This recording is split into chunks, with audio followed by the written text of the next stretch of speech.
Depuis bon nombre d'années, et ces temps-ci n'y font pas exception, l'actualité déborde de sujets internationaux. Les nombreuses plateformes médiatiques font régulièrement état des accords en matière économique, culturelle ou sociale. Mais voilà, omniprésence de ces sujets dans l'actualité politique ne signifie pas pour autant perspective approfondie des enjeux qui s'y rattachent. Professeure adjointe et directrice du programme de maîtrise en droit, cheminement en droit international et politique internationale appliquée à la faculté de droit de l'Université de Sherbrooke, Geneviève Dufour est une véritable passionnée des enjeux et des questions liées au droit international et au commerce international. Et bonne nouvelle, elle est avec nous pour en discuter.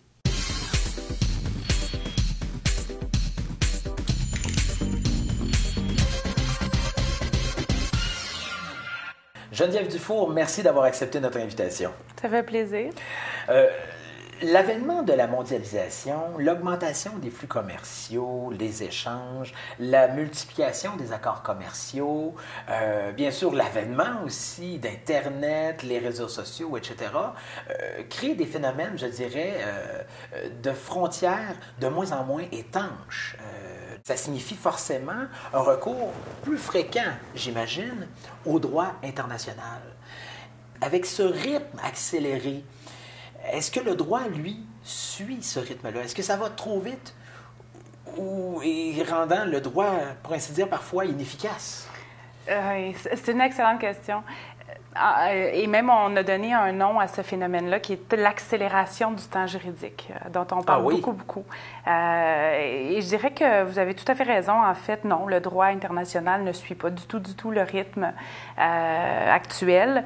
Mais le droit, de manière globale, a toujours eu de la peine à suivre le rythme, même avant l'ère de la mondialisation actuelle. Le droit, c'est pas un instrument proactif, hein, c'est un instrument qui réagit, qui essaie de réglementer une situation qui existe. Et le droit international ne fait pas exception à ça, même que c'est pire en droit international. Le droit international, de par ses modes de formation, est extrêmement lent, ça prend du temps à créer les normes. Les normes, pour être créées, en fait, exigent un consensus de la part des sujets du droit international, principalement les pays, les États. Oui, bien sûr. Donc, c'est lent, ça peut prendre des années, voire des décennies. Donc, en ce moment, effectivement, le droit international est un peu en retard, souvent.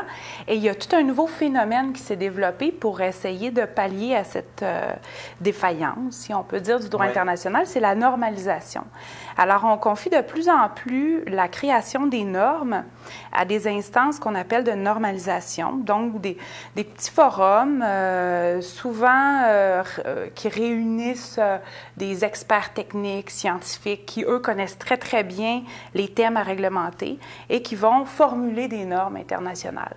Donc, ce ne sera pas nécessairement des conventions internationales, ce ne sera pas non plus des normes qui sont obligatoires, mais qui, néanmoins, par le biais de certains mécanismes, deviennent très importantes. Qui viennent, d'une certaine mesure, installer des normes peut-être de façon à prévoir ou anticiper ce qui pourrait mal se passer? Est-ce que oui, un petit peu. Oui, tout à fait. En fait, toutes les normes ISO, c'est des normes qui viennent d'instances de normalisation internationale, les normes de la Commission du Codex Alimentarius. Il y a très peu de monde qui connaît la Commission du Codex Alimentarius, alors que c'est une commission basée à Rome qui formule toutes les règles en matière alimentaire, de sécurité alimentaire. Quel est le taux minimum d'hormones qui peut être contenu dans une viande ou dans du lait, le taux de pesticides acceptable. Donc, c'est ces commissions-là, des organes de normalisation très techniques qui vont formuler ces normes-là. Donc, c'est un peu une manière de pallier la lenteur de la formation du droit international. Mais d'un autre côté, on se pose beaucoup de questions. Ça amène des problèmes. Par exemple, quelle est la légitimité de ces normes-là, formulées par des experts techniques qui ne sont pas nos élus?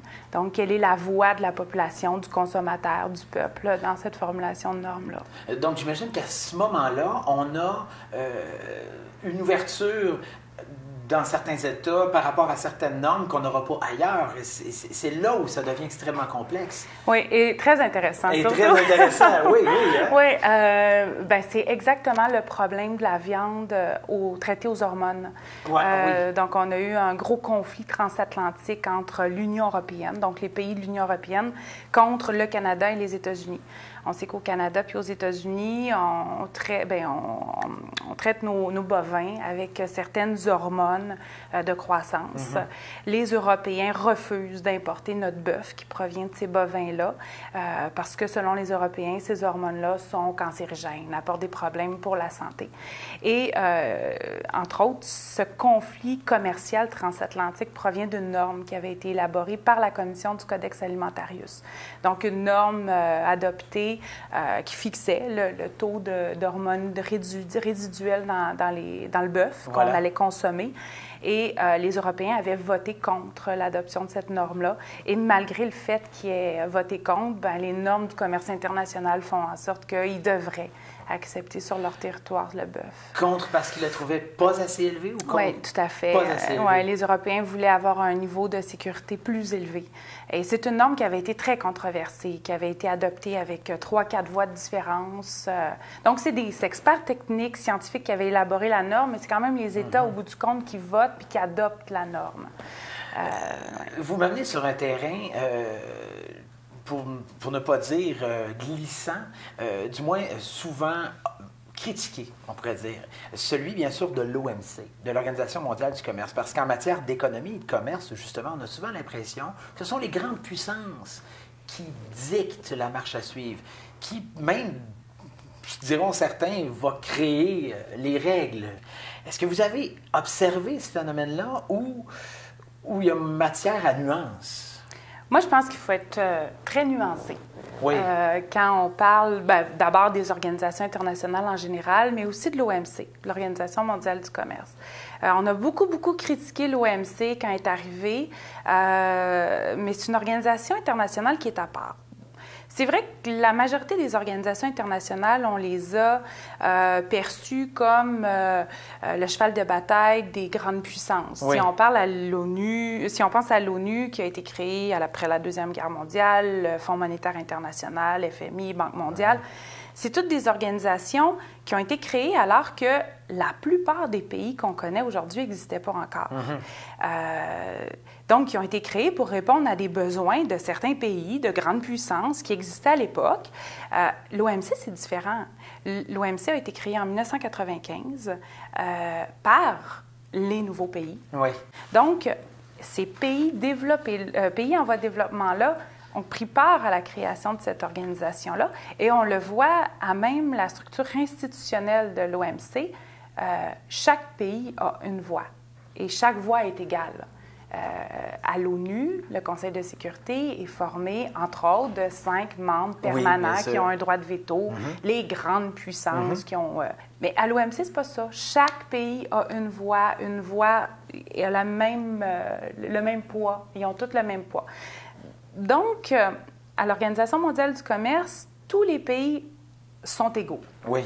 Bon, tous les pays sont égaux, tous les pays jouent selon les mêmes règles du jeu. OK, d'accord. Est-ce que le jeu est pour autant équitable? Voilà. Ben oui, puis non. Okay, moi, je dirais que l'OMC a quand même permis à des pays, à des blocs de pays, de s'unir pour négocier. Les blocs de négociation, habituellement, c'est plus fort que lorsqu'un pays négocie. Le Togo, s'il négocie une zone de libre-échange avec les États-Unis, on s'entend que c'est un petit peu déséquilibré. Oui. Alors que si les 100 pays membres de l'OMC, parce qu'on dit qu'il y a à peu près le 2/3 des pays membres de l'OMC qui sont des pays en voie de développement, s'ils se mettent tous ensemble pour négocier, ils ont un poids beaucoup plus fort. Donc, l'OMC leur a donné ce poids-là. Donc, il y a des mécanismes légaux qui viennent régulariser ou remettre les rapports de force en place. Tout à fait. Et on peut y croire. Oui, on peut y croire. Dans la mesure où il y a eu des condamnations contre des grandes puissances lorsque des petits pays, même des pays très pauvres, ont porté plainte devant l'OMC. Il y a eu des condamnations. En droit international, on se dit souvent qu'une condamnation n'a pas vraiment d'impact dans la mesure où si un pays décide de... On ne peut pas mettre le pays en prison. Hein? Oui. Alors, si le pays décide de continuer à faire le délinquant, à l'OMC, c'est différent. On permet au pays vainqueur, à la sortie d'un différend, d'imposer des contraintes économiques, des sanctions commerciales. Donc, ça peut être bénéfique, mais encore là, si le Togo gagne, là, je prends toujours le Togo, là, mais c'est un bel exemple. si le Togo gagne contre les États-Unis ou l'Union européenne et qu'il décide d'imposer des sanctions commerciales aux États-Unis, je ne suis pas sûre que la balance des paiements des Américains va être vraiment influencée. Oui. Donc, oui, c'est un bon instrument, mais ce n'est pas un instrument qui est parfait. Dans cette émission, on a souvent l'habitude de prendre justement les perspectives plus précises ou les points de vue des spécialistes, des chercheurs ou des chercheuses que l'on a le bonheur de rencontrer. Et dans votre cas, en 2010, dans un magazine Première en affaires, à la toute fin de l'article qui traitait, entre autres, de l'accord de libre-échange canado-européen, vous disiez que si l'ouverture du commerce semble incontournable, même facilement atteignable dans ce cas précis, une difficulté réelle demeure, celle de faire en sorte que chaque population puisse être respectée dans ce processus, tout en s'assurant que ces mêmes valeurs ne soient pas invoquées pour camoufler des motivations protectionnistes. Et vous ajoutiez que voilà tout le paradoxe de la mondialisation que nous connaissons. Une nécessaire ouverture vers le monde et une interdépendance marquée, confrontée à un besoin de préserver les cultures, les valeurs et les préférences propres à chaque peuple. C'est un défi de taille, là. À votre avis, le droit international, est-ce qu'il contribue à établir justement des ponts entre des considérations qui peuvent parfois sembler irréconciliables, des considérations économiques et des considérations sociales? Grosse question. Oui? C'est possible. Le droit international tel qu'on le connaît aujourd'hui est tout jeune. Hein? Oui. On peut dire que ça se développe là, depuis à peine un siècle là, tel qu'on le connaît aujourd'hui. Il y a 50 ans, même il y a 30 ans, on pouvait dire « je suis un spécialiste de droit international ». Aujourd'hui, c'est plus possible. Puis il y a plusieurs branches qui se sont développées, le droit humanitaire, le droit pénal international, le droit de l'environnement, le droit international économique. Puis encore là, je ne peux pas dire, moi, que je suis spécialiste de droit international économique. Je suis plus spécialiste de l'OMC.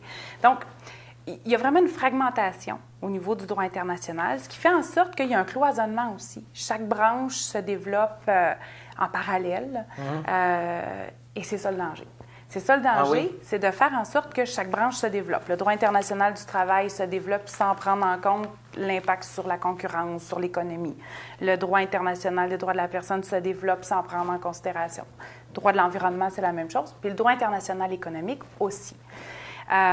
Mais c'est pas impossible. C'est pas impossible. Puis les pays, puis les autres acteurs du droit international travaillent extrêmement fort.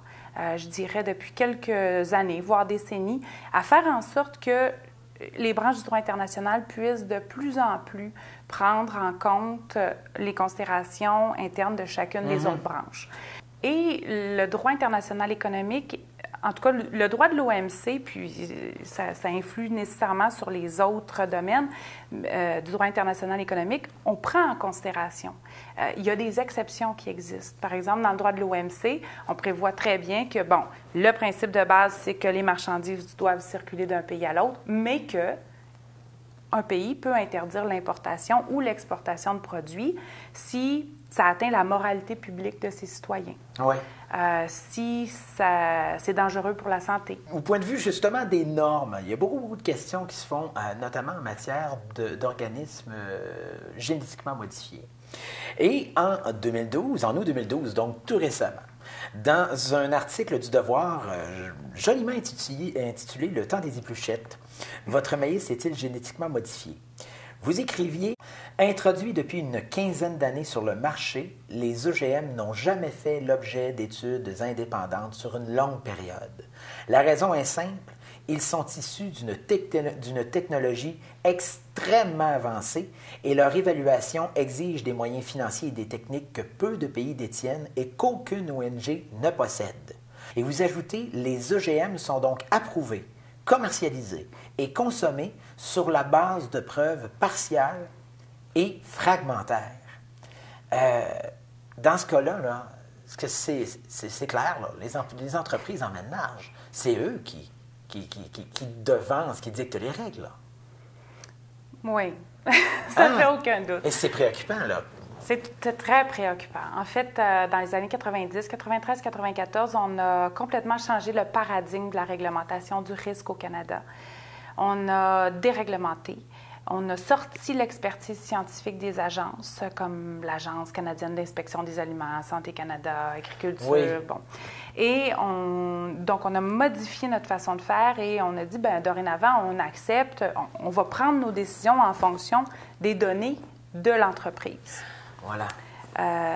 Alors, les entreprises fournissent des données et à partir de ces données-là, les experts de Santé Canada regardent est-ce que c'est bien, est-ce que la méthodologie est correcte, est-ce qu'ils ont suivi le protocole.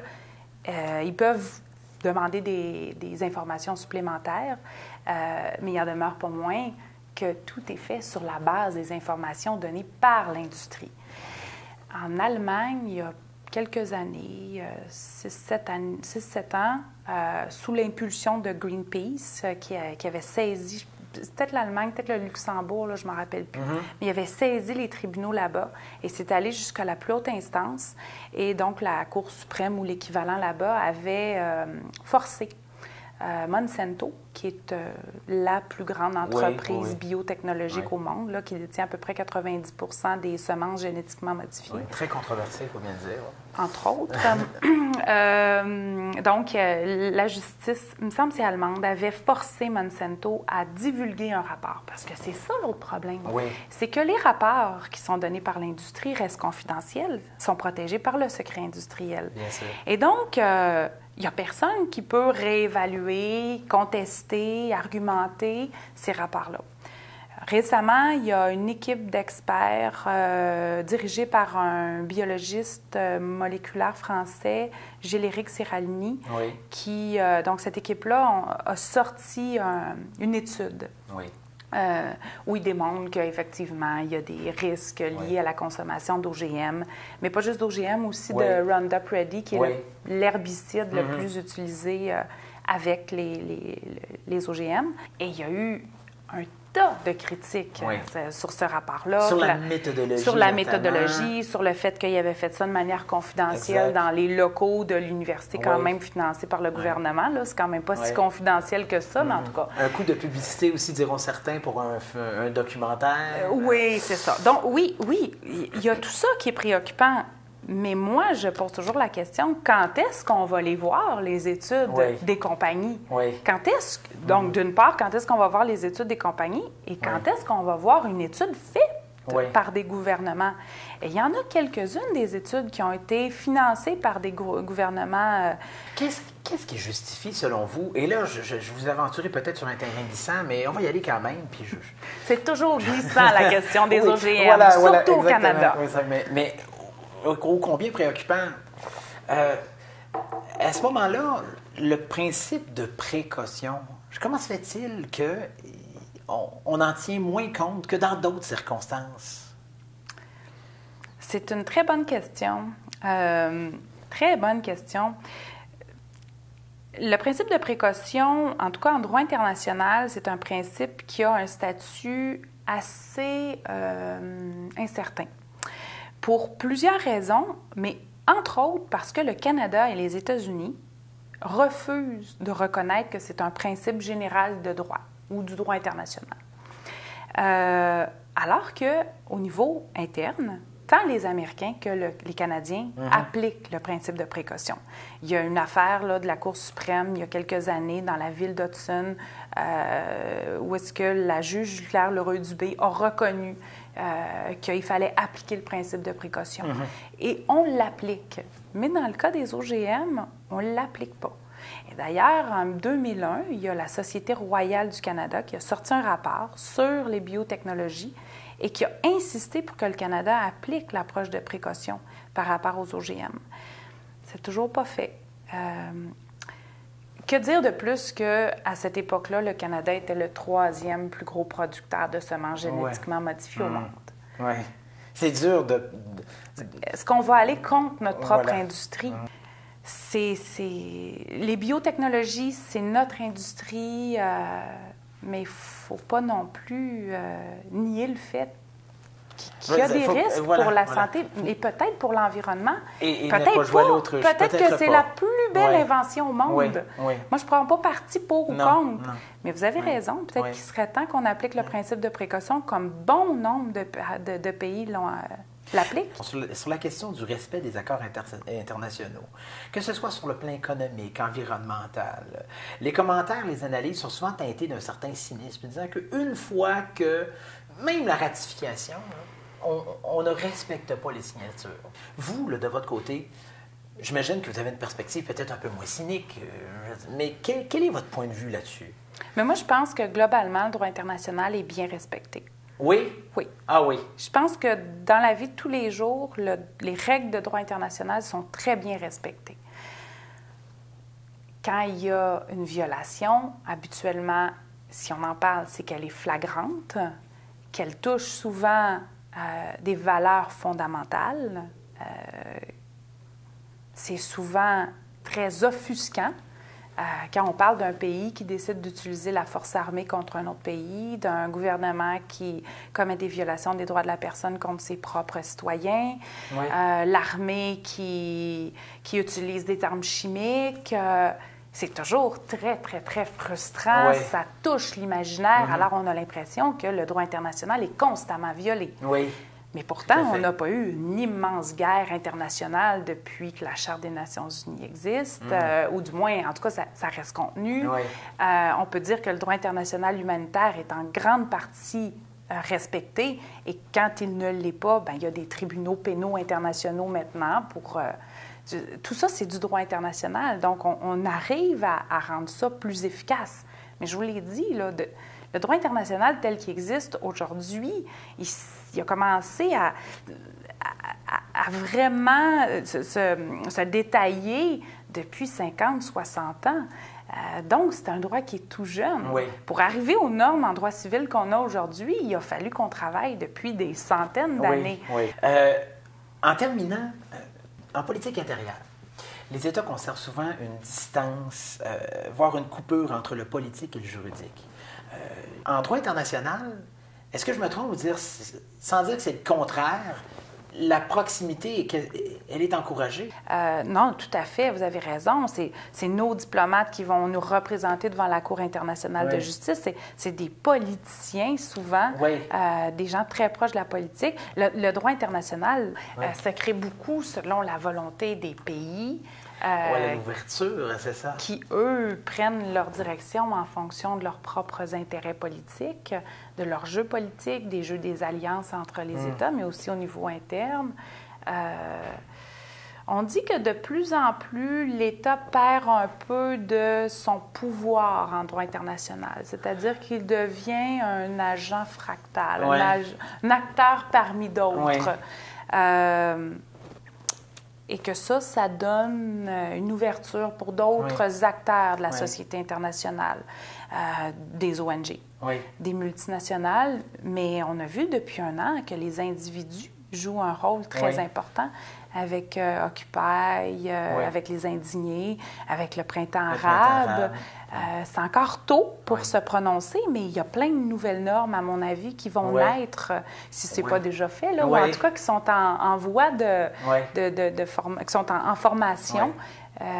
Donc, oui, le politique est omniprésent, mais on voit une certaine perte de l'action normative des États. D'accord. Donc, ils sont de moins en moins les seuls à déterminer quel va être le droit.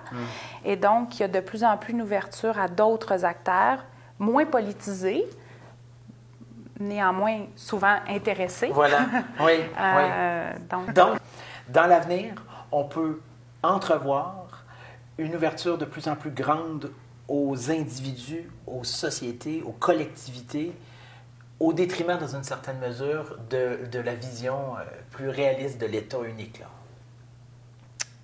Peut-être pas au détriment. Voilà, ça peut le faire. Oui, c'est ça. En fait, moi, je le vois très positivement. C'est-à-dire que l'État va être obligé de prendre en considération, c'est ça. C'est un partage. Okay. Le droit international prenant de plus en plus de place, le citoyen a plus accès à la formulation des règles. Parce que le droit international est partout maintenant. Oui. C'est omniprésent. Oui.